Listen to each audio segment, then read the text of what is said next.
Evening, Musa. How are you doing? I'm all right, Jonathan. How you been? I've been good. I'm on the road again. I'm staying at another sort of Airbnb and quite enjoying myself. And the weather's heating up, so I'm enjoying it before it gets too hot. So Where that's where it. where where are you this time? I'm actually in the Sussex countryside, which All isn't right. too far from home, but heck, why not? Nice weekend. So that's kind Um, of what I'm doing. And how are you? I'm okay. I mean, it's Father's Day this weekend. My younger daughter, she's very excited about it. Yeah, she came back from school with all these things that she'd written to me. She'd done me a card. She'd done me some pictures. She'd done me a letter as well, right? And she obviously it's Father's Day on Sunday, but she couldn't wait to kind of show Oh. me, yeah, what's going on. So yeah, just gonna have some daddy daughter time this weekend. And why is that nice for you? Why do you like that stuff? Or I don't don't you know. like it? I don't know. So I've got two older kids. They don't seem to give a monkeys anymore. Boys or Um, girls? one boy, one girl. Okay. Yeah, they couldn't be fussed, but she is. It's very interesting. For my youngest, I am her hero, literally. I know that very well, and it's nice. It's nice to be loved and appreciated. I don't think she's got that kind of cynical veneer about her just yet. She's not picked it up by the others who have, but it will come with time. I'm sure about that. And what do you think happens? What do you think that cynical veneer is? Because I mean, at the moment, it's a lovely point, isn't it? They love you, you're the hero, but at some point, they'll just they'll just have pure contempt for you. I mean, what what changes? Is it they become wise, or is it that there's something else going on? I mean, this must be somewhere in the annals of psychiatry. What goes on? Hmm. Well, the annals of psychiatry is Oedipus complex, of course. Oedipus complex. Tell me. This is the idea that the son um, rival finds the father as a rival for his mother's affections, and ultimately wishes to kill him. Right? And therefore that's how Freud explained the tension between father and son. Right? Um, and I mean, I think that is probably misconstrued. I don't think many of us accept, Freudian thought in that manner. But there is certainly, and historically, have been a tension between fathers and their sons, isn't there? Right? And so these days, I'm not having much better luck with my daughter, I must say. Yeah, but you said to this daughter. I mean, so what is if that's fathers and son is this Oedipus complex? What's fathers and daughters? Well, yeah. So I'm talking about my older daughter, who But yeah. does Freud address that? Does he see, or is he really talking about fathers with children? Was he talking about Sure, fathers with sons? yeah, I haven't really come across, um, I haven't really come across the kind of father-daughter dynamic in the same way as the father-son dynamic. Only 50. Um, It's only 50% of the population. It's probably not important at all. I mean, why haven't they covered it? the thing is that the most important aspects of Freud when were essentially there were these theories of the subconscious and the preconscious, uh, and then they became, to be honest, more and more extreme and a bit more and more weird and shocking as well, right? So there were ideas of phallic envy, you know, um, and these were just not acceptable to the broader population, but were taken up by the psychoanalysis kind of field like a duck to water, really, right? And it grew from that. Psychoanalysis or early psychodynamic theory um, kind of grew its own field and became, this kind of overarching entity until really Karl Popper cut it down to size, essentially, by saying that this is not scientific, it can't be rigorously tested, you can't falsify it, it will just um, it will just grow another explanation. And this is one of the problems of psychoanalysis and psychodynamic theory, right?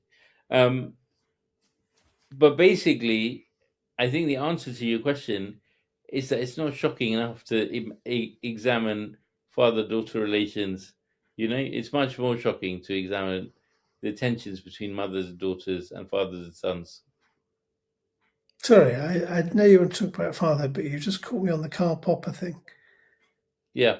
Did the whole field of psychoanalysis therefore start to exclude all sorts of possibilities simply because it didn't have a methodology for proving them falsifiable? Sure. So this is a central problem with psychoanalysis. I don't know if you've ever been in psychoanalysis. I've done plenty. Yeah. If you come up with an idea and a thought, and then falsify it, and then go away and show evidence that that interpretation doesn't exist. For example, you might turn up late to a session, and your therapist might say that it's because you're avoiding me because we talked about something very difficult in the last session. You say, no, it's because my train ran late, and they'll say, no, that's just, subconsciously what's going on here is that there's a hostility building and this projects back from your childhood. I'm caricaturizing this obviously a little bit, right? And then you come back the next time and you run late again, but this time you have the train ticket in your pocket and you can, even if it's marked with a stamp from the ticket inspector saying the train ran late, what you can bet your bottom dollar is that the therapist will come up with another answer for that. Well, since you know that the trains run late, why didn't you choose the earlier train? And so what happens in that is that psychoanalysis, essentially, this is the weakness of it, it becomes unfalsifiable. And it was a very potent critique of psychoanalysis that Popper made, that these kind of ideas about the world, these theories of the world and how everything works, ultimately just expand so much. They appear to be like science, but they're not really science, because science is that which you can rigorously test and say whether this is true or not. And essentially that thinking took over, and that's why we moved to the world of CBT and rigorously conducted trials and so on and so forth for the next 80 years. There's problems there as well. So what did we lose? So I think that, psychoanalysis has clearly been very influential over the last 130 years of its existence. But I think we have lost a certain depthness, a certain texture to understanding human relations, and understanding attachment styles. CBT, for example, which I use quite a lot, cognitive behavioral therapy. If somebody comes to me with depression, I'm almost mandated to send them towards a skill-based therapy, such as cognitive behavioral therapy, which will tell you about, breathing exercises, visual imagery, will tell you about homework, keeping a mood diary. But it's not going to explore your childhood. It's not going to explore early attachment styles. It's not going to explore your relationship with your father, for example, right? So I think we have, in a sense, lost that depth. Okay, just one example, because you brought it up last week. We spoke. You said one of the issues was that psychiatry doesn't, or those Freudian ideas didn't deal with the soul. They didn't deal with a spiritual aspect to ourselves because it's not falsifiable. In other words, once you move within the paradigm of science and only science, you exclude anything that doesn't fit into that model. And you might say, well, we can't, we'll only go down the paths we can see. But sometimes you kind of come off the path and walk into the forest. In fact, that is a method in itself. You might not be able to see. You might not be able to ever find that path again. But that is the journey you sometimes have to take. So one of the things you pointed out to me last week, which was lost by that method, effectively. Now I can see why it gets lost, we can't go and explore the idea of a soul. We can't go and explore a spiritual aspect of a person as long as we're working within these scientific rigors. So in a sense, it might produce a bit more replication. It might hone things down to what can be said, but it also stops a whole load of other things being said. We exclude at that point. Back to sort of Jacques Derrida, what we say is a way of excluding things we don't want to say. That's fascinating, Jonathan, what you've just said. I will just come back and say that the two criticisms of psychoanalysis, I think, are distinct, right? One criticism is, and I think both are valid. By the way, I use psychoanalysis all the time. I refer for psychodynamic psychotherapy. I'm a great believer in it, and I think it really helps unpack certain things for certain individuals. But one criticism is that it doesn't have a conception of a soul, right? And the other criticism is that it is unfalsifiable, right? And in a way, they're very disparate criticisms, right? One is saying you're not going deep enough, right? And the other is saying, well, there's as you say, a replicable scientific way of testing, psychoanalysis, whether it's working or not. And we haven't really got the evidence that it works in the ways that we construe modern science today. But I think there is something, Jonathan, in what you've said, and it's really fascinating. And I wonder how I'm going to touch on this.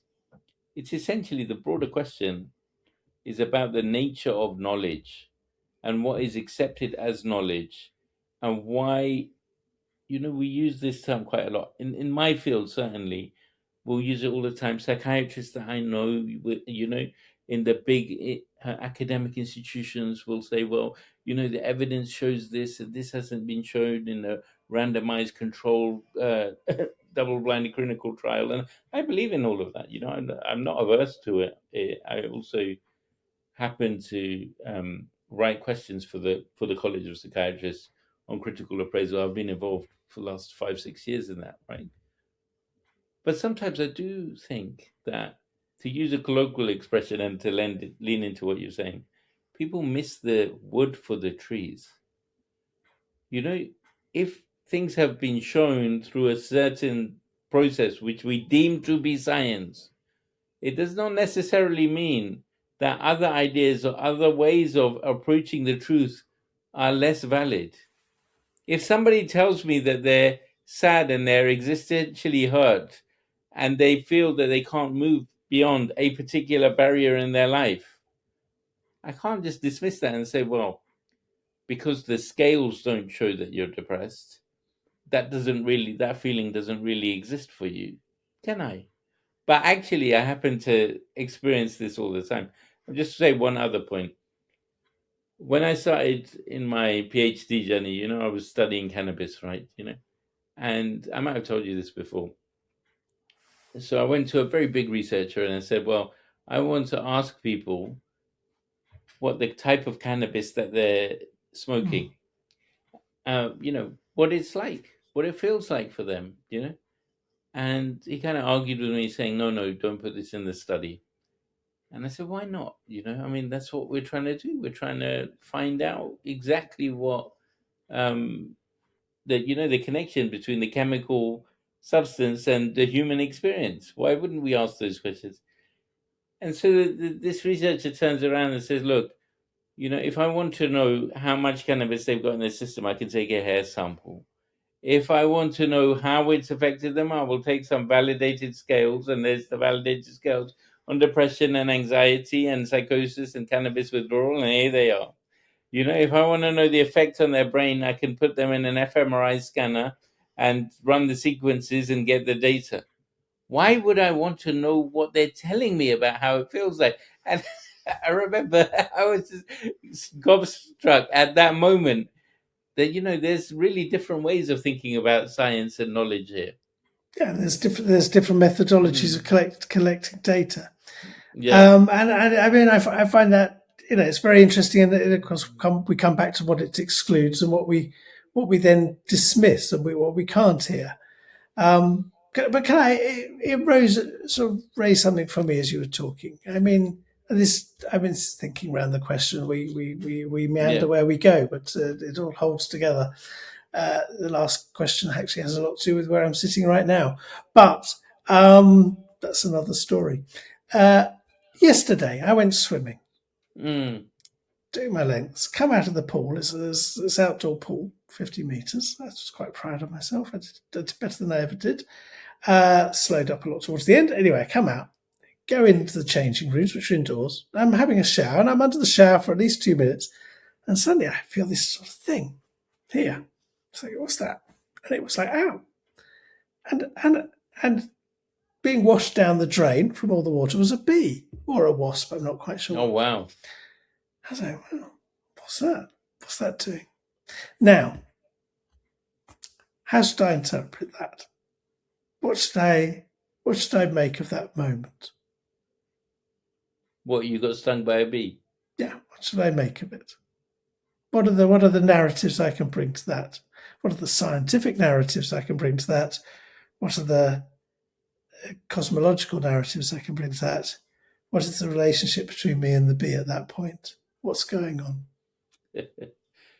Well, where were you? Were you in an indoor pool or an outdoor pool? Outdoor pool, indoor shower. I'd been under the shower at least 2 minutes before the bee landed on.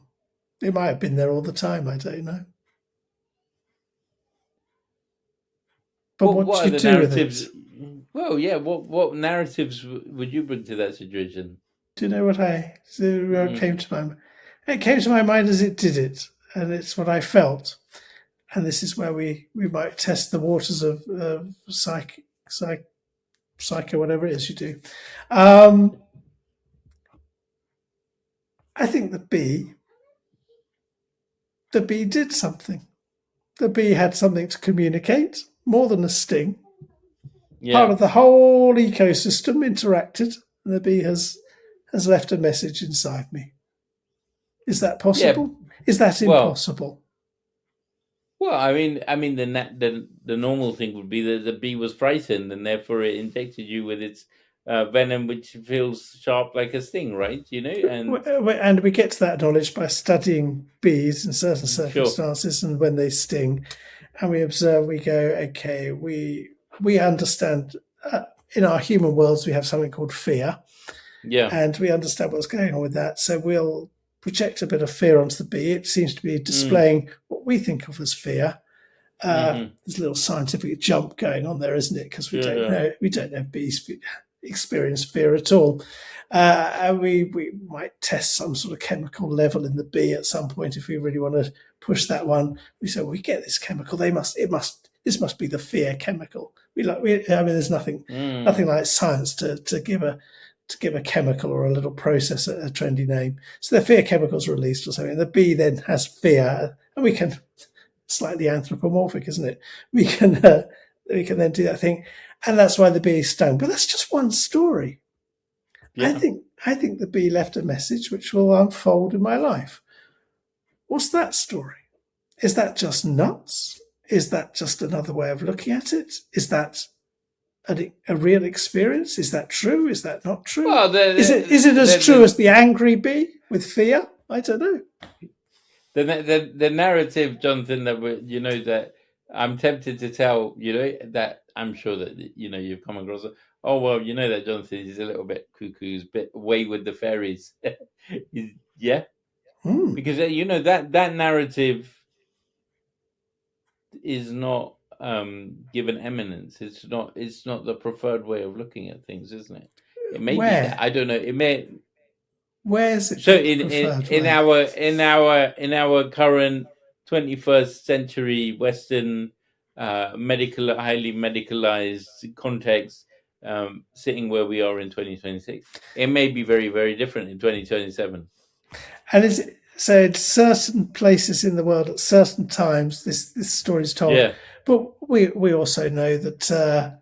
I knew someone ages ago. They were stung by a bee, and they said, "Oh, thank you," because they had arthritis, and they said, "Oh, this is great for arthritis." I don't know if it is or isn't, but they saw it as a gift from the bee, and they felt at one with the gods. is this cuckoo? Is this not cuckoo? And or is it for concern for a psychiatrist that someone should think that?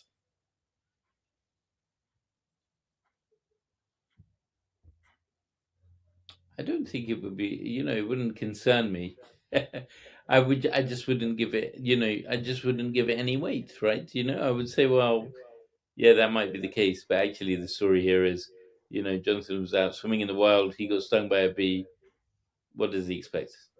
But why do you prefer The one moral, story? Why do you well, prefer one story over the other? So, Are you able to hold both stories at once? I think the thing is that we should be holding multiple stories at once, isn't it?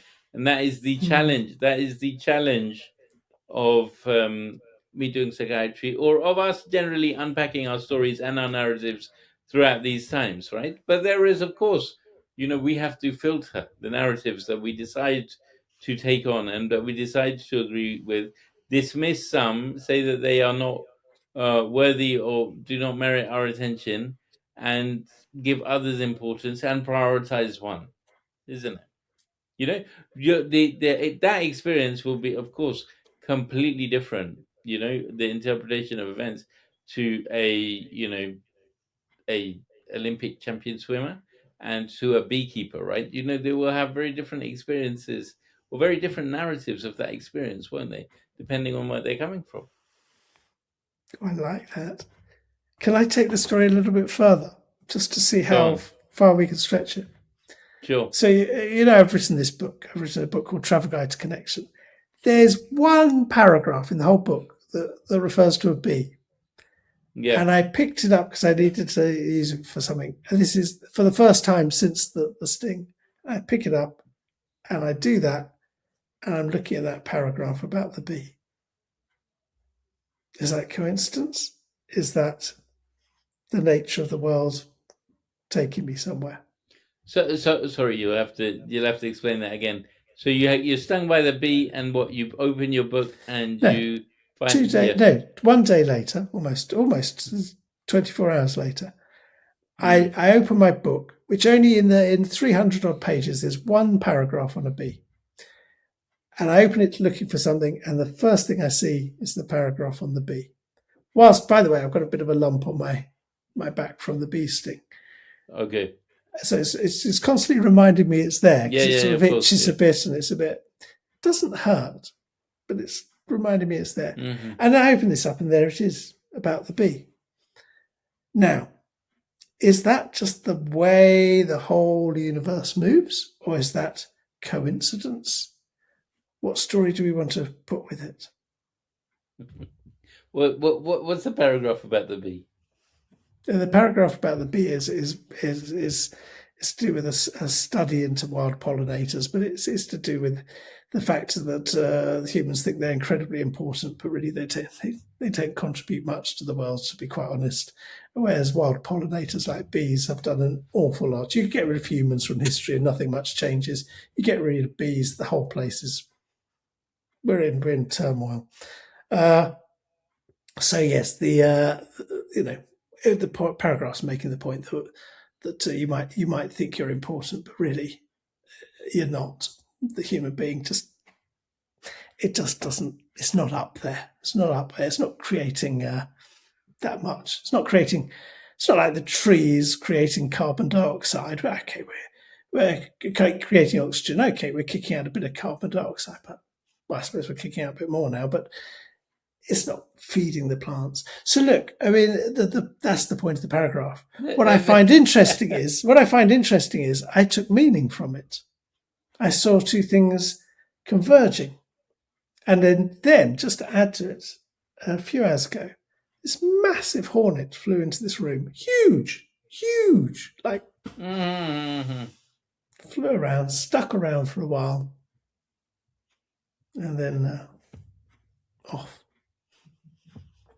Now, it is the season for these animals, but maybe there's something else going on. How can I tell? How can I tell one story from the other? So I can give you two different narratives about this, right? And they're completely different narratives. They get almost worlds apart, right? Yeah.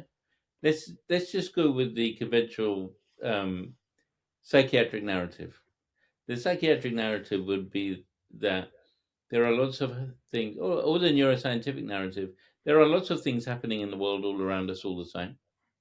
And the brain, is a statistical machine of statistical inference. Essentially, its function is to receive information and then predict what the outside world is like, right? Yeah.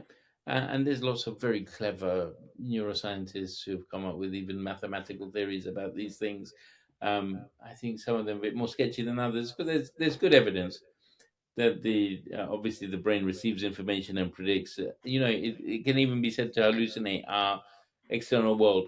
And one of the things that's important in all of this is something called a concept called sparsity, right?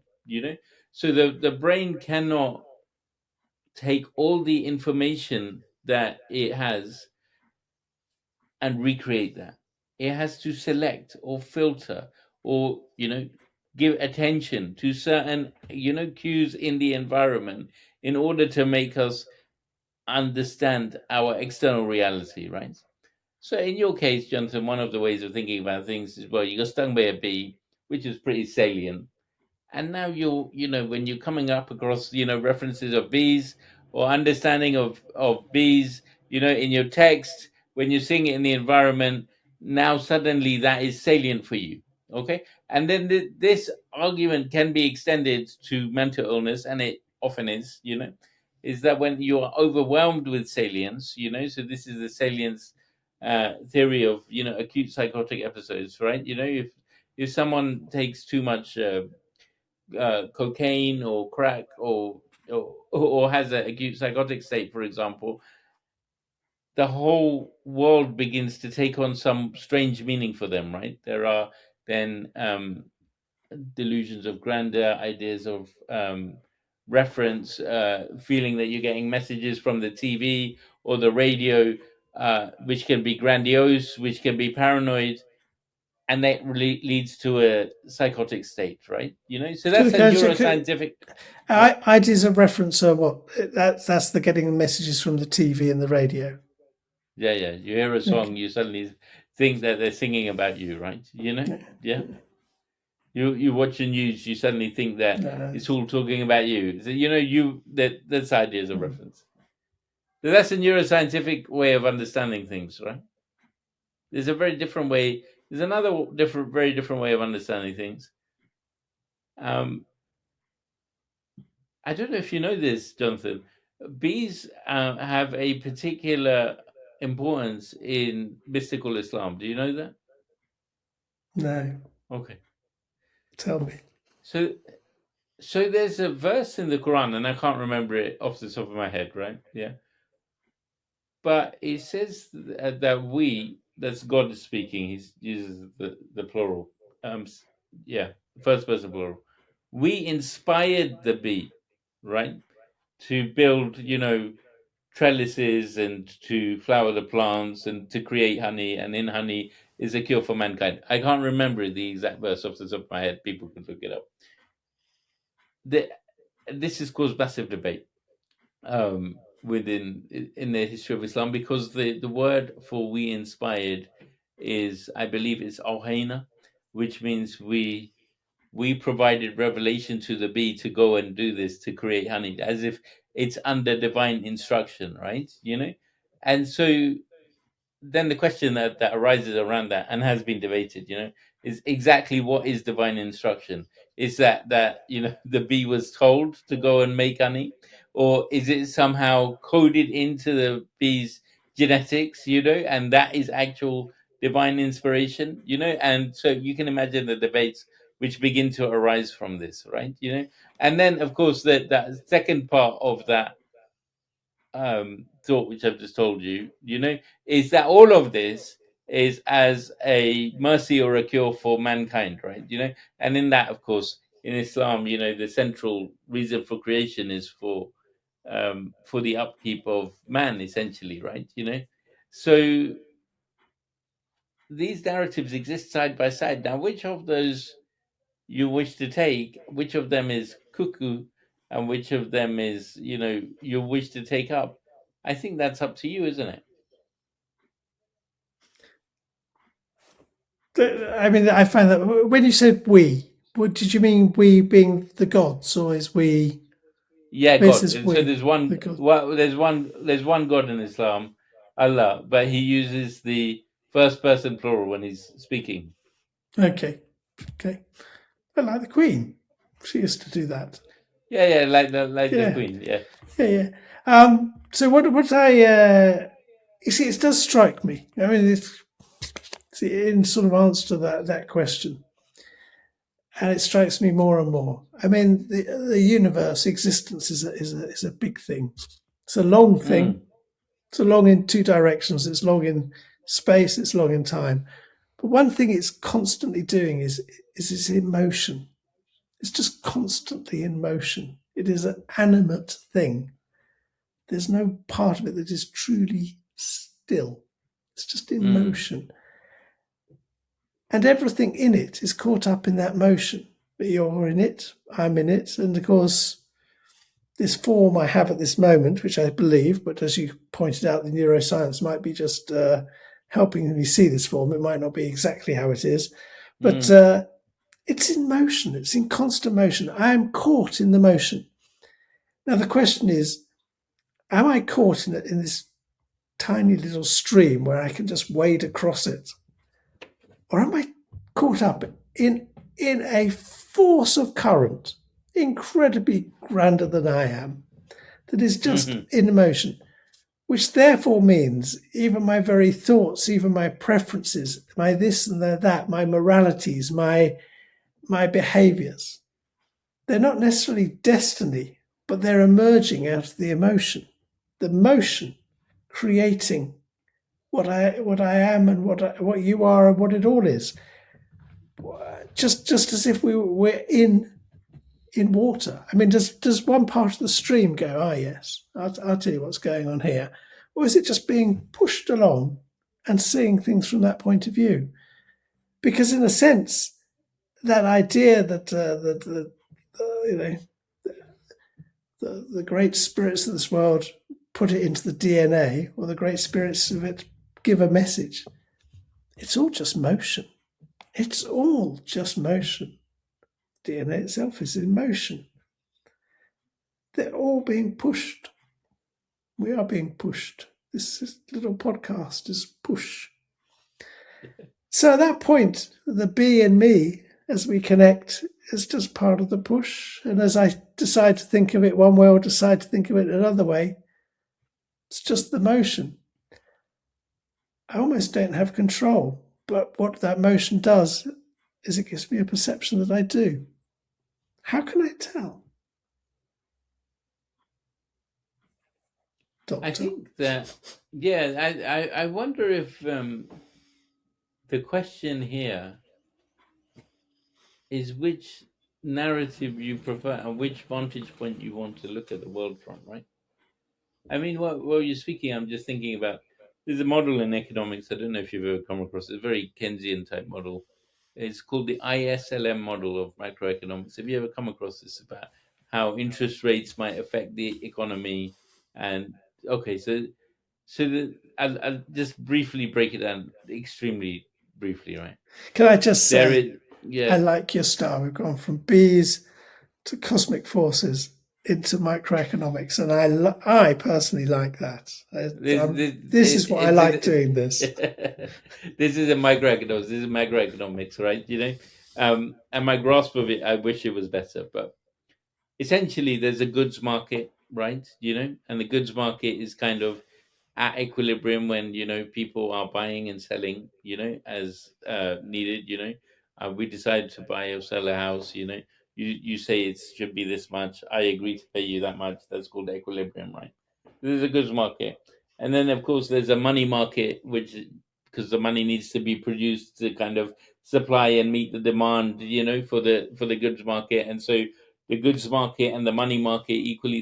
These all have their own laws. These markets, but when they meet, that's when they say that the economy is in equilibrium, right? Yeah. And then there's a whole load of complex maths to model what the goods market will say and what the um, what the money market will say and what the interest rate should be and what the output should be, and what the balance is, right? And essentially, you get to this point because the maths gets really, really complicated, when you put the whole model together, right? Where you can begin to see, if you put an extra pound into government spending, how is that going to affect interest rates, for example? And that depends upon lots of different sensitivity parameters which are coded into the model, and that's, in a way, it's really, really satisfying to go away and do that maths and do that work, right? And when you have got that model, and this is an old model, it's not the current model.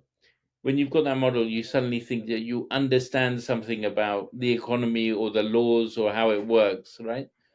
But is that any more important than the individual actor in the economy, which is you and me, and how we are trying to make our decisions, and we're kind of being pushed along by these forces?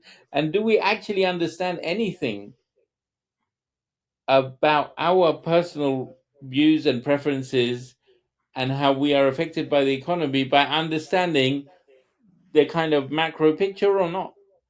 And I think this is, in politics and economics, this is something that we're constantly grappling with, isn't it? So the kind of politicians are telling us one thing, the economists might be telling us the other. We're having difficulty in choosing between the two, and that's perhaps because we don't have a personal sense or a personal narrative on how should we be thinking about this thing. What is the framework for our understanding, right? And I think that's probably the same issue as you and the bee, right? What is the framework you want to take to address this? Do the beekeeper will take a different framework, and the Olympic swimmer, for who this is a real pain, probably he will take a different narrative, right? How will you begin to address this question without having in mind a template for how you're going to begin to think about it? And don't forget, sports people are incredibly superstitious. So the bee might, depends what happens after that. They might be seeking a bee sting for the rest of their life. But I've got to say, go on. Yeah. Did you watch Can I England say match on? I did, but Did you before watch that, it? can I just say one thing?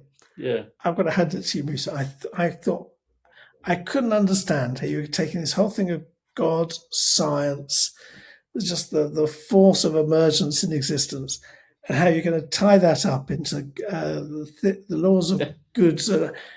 And you managed it, and it did make sense in the end. And How is it?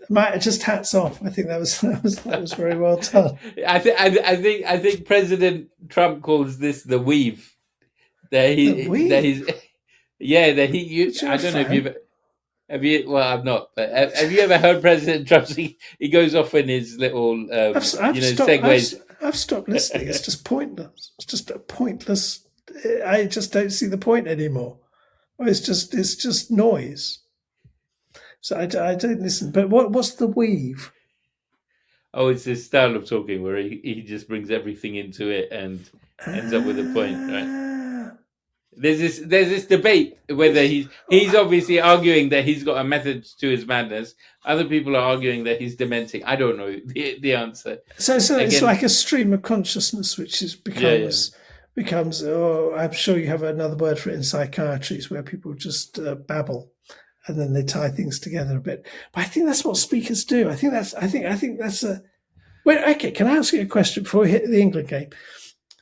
When does that become a psychiatric issue? Because if you think when people talk, unless they've got their notes written down, they are in spontaneous flow. And if they're making a sort of grand landscape argument, then they are just hoping somewhere in the back of their mind it will come together at some point. Oh, there's a fabulous word. I wonder if you've ever come across it. Confabulation. No, tell me that. Do you know what confabulation means? Oh, you don't? Okay. No. Confabulation means just making up as you go along, isn't it? Yeah. Do you think, and this is a question, do you think that President Trump ever confabulates? I think we all confabulate. Confabulation isn't everything confabulation? Sure, confabulation is when it's often seen in a condition called Wernicke's encephalopathy, which is seen in people who have had a history of heavy drinking and vitamin deficiencies, and they develop a certain kind of dementia related to it, right? So there's this something called Wernicke-Korsakoff's complex, right? Confabulation is key sign there. So you ask them, what did you have for breakfast this morning? And they'll just say, and you may have been their carer. I've been the carer many times for people like this, and I know what they had for, they had, toast and beans, and they will go off on a long run about, which they believe to be true, about how they went down to the cafe and how they, ordered a full English, and how they were speaking to the maid and what she said, and how they were feeling, and who was around them, and it's completely made up. And you've been the carer for them. Oh my God, he's got confabulation. Yeah. I was thinking everyone confabulates. We all just kind of we're trying to. I don't know what words are going to come out next. But when you create a different thing that actually happened, and then you say that was the greatest breakfast, this fantastic breakfast, wonderful. It's confabulation, okay. Confabulations. You can say so. We can say on my birthday, confabulation. I'm going to say, Joseph, I'm not diagnosing President Trump in a podcast. It's there you go. It says the guy who listens to bees is making a diagnosis. You were going to talk about the England game. Yeah, it was a great game. You saw it, yeah. Why was it a great game? Oh, let's not go into that, right? That was just a formality. It was a great game. It was a great game. There were six goals, I think.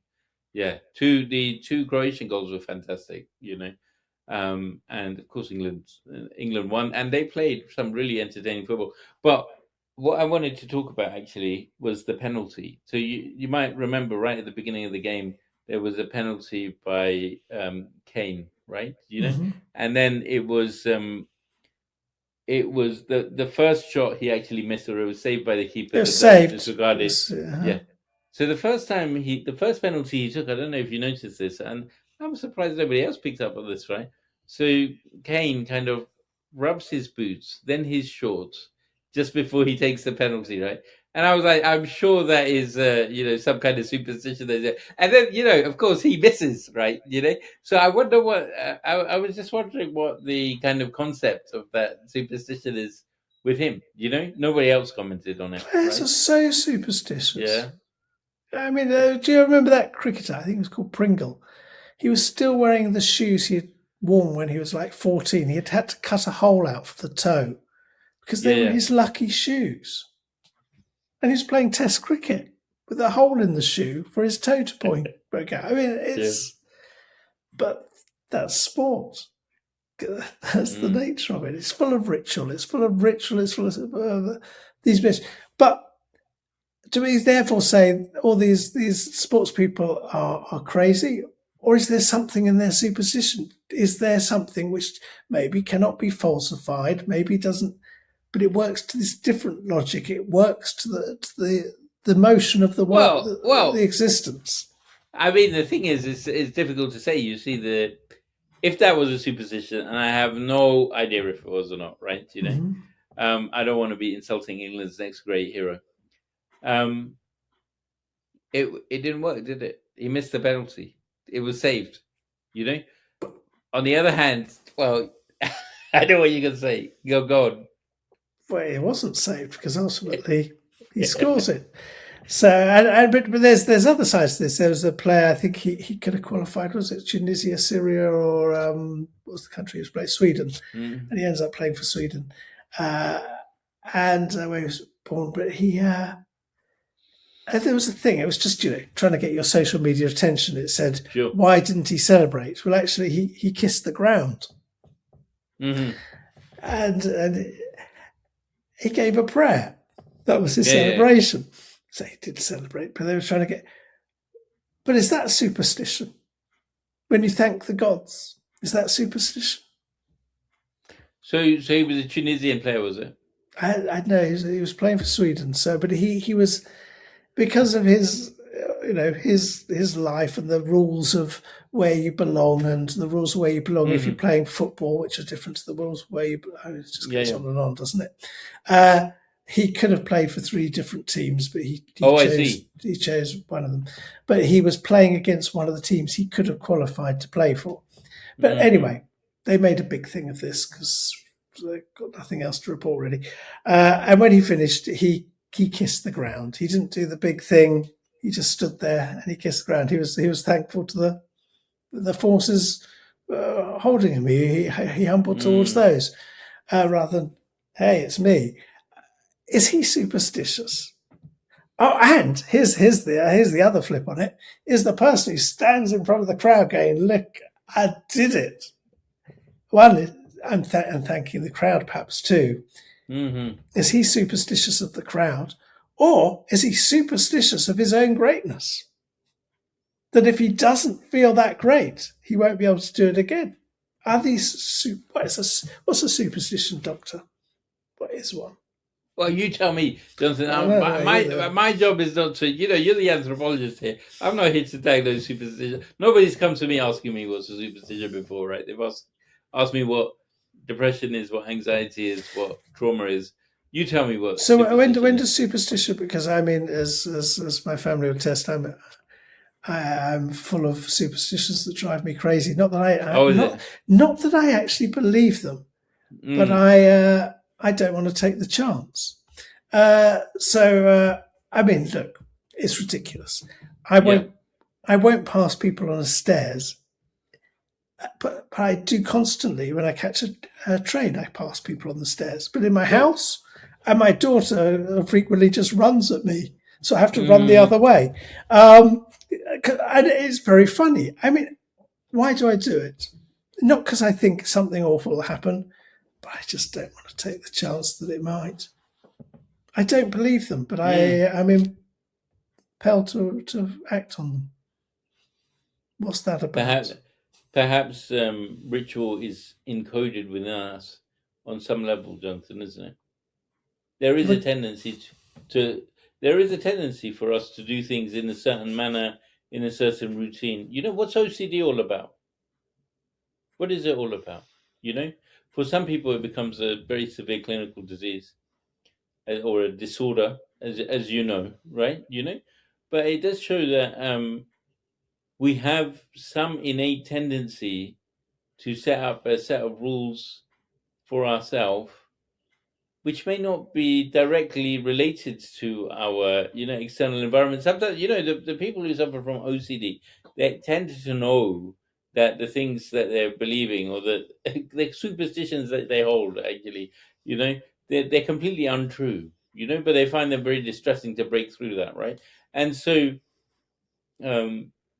most people, of course, don't have OCD, but kind of recognize aspects that, it's very common, somebody will say, oh, my OCD is telling me to do this, I'm very OCD about cleaning or these kind of things. So that is kind of trivializing the condition to some extent, but it's also speaking to something else, right? Which is that there is an idea in us about ritual and about routine and ideas which might not logically coherently make sense, right? But I think the more important thing that we've been talking about this whole podcast, actually, and I think it's important that we call this out. This is all about our interaction with the universe as individuals, isn't it? And how we frame that, how we think about it, and how we try and manage it, because that interaction itself is problematic. It raises up all kinds of anxieties. It raises up a question of what are we doing in this place? It raises up a question of how are we supposed to behave or how are we supposed to act, right? And that is the central human question. It's also it's a bit odd. It's a bit like a spade making some gardening tools, though, and I'll explain what I mean by that. You talk about ritual. Why do people have ritual? Well, they don't. A ritual is a term that people. The question for it is why do people have thought, and why do they create stories about the world from that thought? That's the sort of earlier question. Out of those stories, for some reason, they have this thought, and we'll come back to why that's so strange in a minute. And from that, they observe and they go, oh, we could call this something called ritual. we're seeing a repeated pattern of behavior, and we're seeing meanings and stories made out of that. We'll call that ritual. And now we can see different forms of ritual in different places. But really, it's still just motion and people inside the motion observing the motion going on. And just in the vastness of existence and in its many aspects. I mean, it's not just atoms and subatomic particles. I mean, there's parts we have we might be able to perceive them, we can't, or we might not, and I'll talk about that later. I just want to write some stuff on it. But all that's going on, and out of that, we seem to be aware of something called thought. And we seem to be aware of this way we can observe and have conversations like this. But what's this thought? I mean, it's coming through my mouth at the moment, isn't it? In a slightly confabulated way, perhaps. But what is this? My new word of the week. What is this? What is this thought thing going on in the vastness of time and space and of existence and all that? What's this funny floaty thing with chattering away? Do you think bees have thoughts? Do they have thoughts? I don't know. I don't even. I'm not quite sure what a thought is. I don't know. Is it a bit like? Is it like? I mean, look. I mean, there'll be someone in the world of neuroscience going, a thought is where this does this. Yeah. But is a thought also a bit like the wind? Does it just? I'm not, Jonathan. I refuse to take the bait because this would take several podcasts for us to even begin to, as you well know. I think you're being a bit cheeky to bring this question right at the end of this podcast, right? But I will. When I started doing this podcast with you, I've got these books, at home. A very concise introduction to. I don't know if you know that they're about this. The shortage, yeah, they're a bit annoying. Oh, is it? Yeah, you might not like them. I've got one in my bag, but you didn't like one. I bought one on Islam. He said it wasn't any good. You're right. You're gonna hate the one that so I was like, well, I'm seeing Jonathan. I'm going to be speaking to him, every week. So I'm going to read up about anthropology, right? So I bought the very concise introduction, or the very short introduction to anthropology. I found it fascinating, actually, right? Read through it. Right at the beginning, the guy who, I don't know, is some esteemed professor somewhere or the other, probably, in Canada or God knows where. He gives this really nice thought experiment, and he says, why don't we just imagine, if it was a magpie and he was observing a lecture theatre, and students asking the professor questions, he's writing on the whiteboard, what would the magpies communicate amongst themselves about the and so that he kind of brings this out, in this very arcane, anthropological language, that you'll have read of the old anthropologists, that the humans are the humans are undertaking some kind of weird dominance ritual, right? Where the leader of the pack is the professor, obviously, tuts around, in front, and showing his dominance, whilst all the junior humans, follow him around and are aiming to be like him, right? And so basically, I think he was getting at the point of how we anthropomorphize aspects of ourselves when we or of magpies when we talk about magpies, and how magpies might see us when they're looking at from their own perspective, right? And of course what he actually showed was so bizarre, because we would never think about a lecture theatre in that context, would we? We would never think it's some kind of dominance ritual or an attempt for the professor to show show his wings or strut about like a peacock, would we? You've worked in academia. I think you would quite quickly, and that's an academic being well aware what happens in academia, and Yeah. probably hates Professor what's his name for being a total peacock, and is Yeah. subtly writing it in. But I mean, once again, I'm about to send you a copy of my book. But this is Yeah. the point: let's put it another way. Let's take it slightly more radically, but we could probably stretch there now. Let's get an amoeba and put the amoeba inside the lecture theatre. Does it have any sense of what's going on? It probably has a sense that the desk is my environment. It has a sense because so it has a sense of going on, but it's not a sense we can in any way relate to. Or maybe parts of us can. Maybe parts of us actually are relating to that. But the noise up here is, and the filter up here is stopping some of that. But parts of us are definitely understanding that, and maybe we understand it more than we'd like to. And if we really stared down that lens, we might be quite surprised how shocking it is. But it has a sense of things, and it has a sense we're there somewhere. Maybe we're too far out to even be sensed.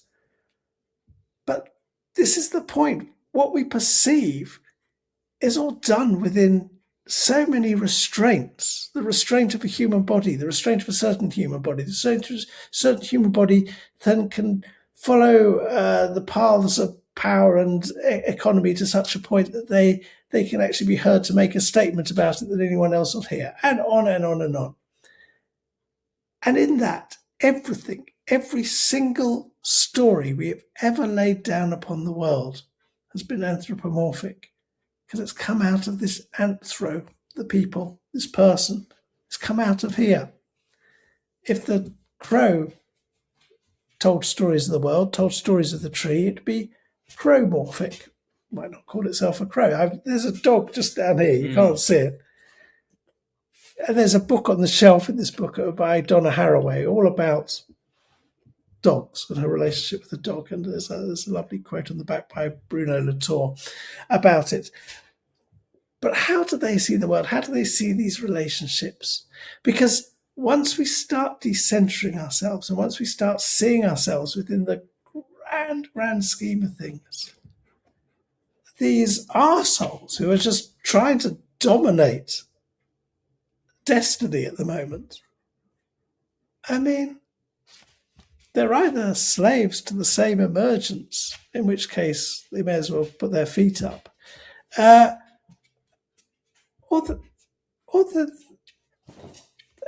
they're fighting against. Can you see the scale of it? It's like the amoeba saying, I'm in charge of this lecture. They're not. Do you think, Jonathan, they reflect on what happens and the nature of the relationship between themselves and the universe when they get stung by a bee? If I was a bee, I'd bloody sting them.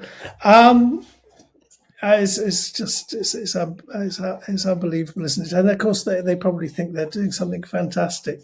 They probably think they're saving civilization, but these figures always do. They're always, until someone hangs them from a lamppost 5 years down the line when they've killed about 30 million people. That's kind of, quick reading of history. That's where these figures take us. So is it? Yes, I think that's the point. The nice thing about being stung by a bee and looking at it that way is you might consider that the bees have a place. And if you consider the bees have a place, well, then the pollen has a place. Where are we? Where are we in the system of things? As I say, we don't contribute much. Where are we, and what should we do? Once we see where we are, then the question comes, what should we do? These people, they're in their heads, aren't they? I'm going to agree to do a future podcast with you about the nature of thought and consciousness, because I don't think I didn't think it was fair that we started that right at the end, right? It would we wouldn't do justice to that topic. But on that note, Jonathan, I think it's been a fascinating conversation. I'm getting a And, thought. I'm getting a thought. I'm getting a thought to Yeah. subscribe, Musa. Hit a subscribe button, and And that's if the you're thought a going through my head. if you're a father or a daughter or a son, happy Father's Day. Oh, yeah. But please make sure you subscribe. Yeah. Okay. That sounds good. I like that. Nice one, Musa. Thank you very much, Thank you. Jonathan. Cheers. Bye-bye. Bye.